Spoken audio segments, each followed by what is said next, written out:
Do you guys consider this game open world? I think open world is a strange question, because ultimately we will have different regions. There is a world map. You'll be going from like eastern Ferelden to western Orlais, so I mean that's a big swath of land. Obviously we're not going to build 1 million square miles of space, so that I think means that we're not truly open world in the way that some people think, but I think each of the areas we're building is certainly larger than anything we've ever built before. The game we're developing, you know, where there's bigger spaces, has basically been the design from day one. Fundamentally, the experience I want players to have is that the campaign, right, the core storyline, presents you with a series of challenges, and those challenges are fulfilled via exploring, right, by going out and going into the world and kind of earning power and influence for your Inquisition. It's probably the majority of the gameplay is the player exploring Thedas and trying to build up enough power that he can unlock these crit path moments. We obviously look at the feedback from previous games very carefully, and the biggest thing that I'm trying to do is reintroduce exploration, that sense of wonder to the player when he's finding something new, which might have been more limited by our engines in the past. So now we have much larger spaces we can explore and much more surprises the player can stumble upon. It certainly required us to be very cogent about keeping a focus on story, keeping, you know, strong themes, strong purposes, so you don't feel like an aimless wanderer. But there is an absolute elemental and primal joy in cresting a hill and seeing something that you had no idea was over there. And that is where, you know, a more open design shines, is it lets you find and hide things away and have these cool little visual stories and so on that we have to accept. The player may never see and be totally okay with that, which we are. And one of the things I do is try to analyze some playtest data for that, so we can see how the players are experiencing it right now. So this is 20 or 30 sessions. We can see where, in general, people are staying on this main path. We want to try and figure out how we can get them to explore a little bit more.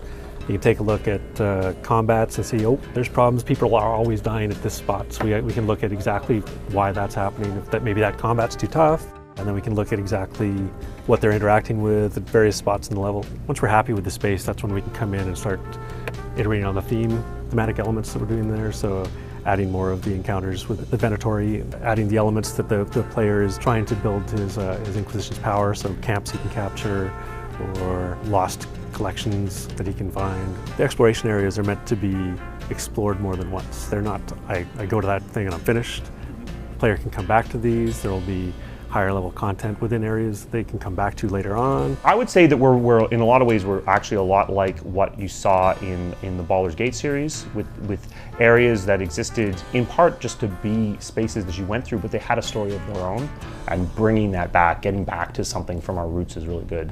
In terms of why not pure open world, it's a term that carries a ton of baggage. You know, it immediately makes you think of a very specific kind of game, or two or three very different types of game. And they're all very good, but they don't necessarily play to the same strengths that we've played with in BioWare games in the past. And so for me, not falling into the trap of jumping on a bandwagon and wanting to have a game that people can understand that story is still first. I think a truly open world invites you to take it in almost any order, and that has a strength of its own, but it's a strength that comes with sacrifices, just like having a tightly scripted, highly contained story does. None of them are right. None of them are right. That's the thing.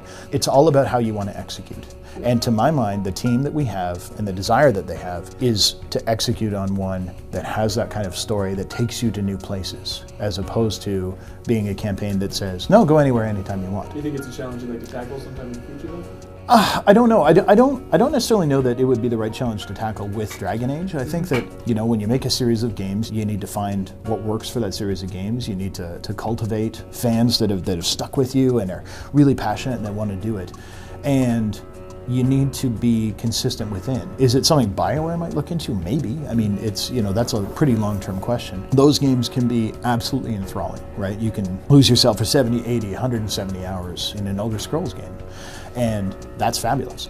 But we also have, you know, kind of an expectation, I think, for Dragon Age, which is that strong story, which is a focus on those tough, kind of gut-wrenching choices, the Arl Eamon, you know, what will you do with his son kind of decision, and that having a tighter emphasis on story helps us to maintain that. So, you know, it's never off the books, but I think for Dragon Age, I'd like to stay true to what makes Dragon Age, right? Having that party, working together, and having that story progress.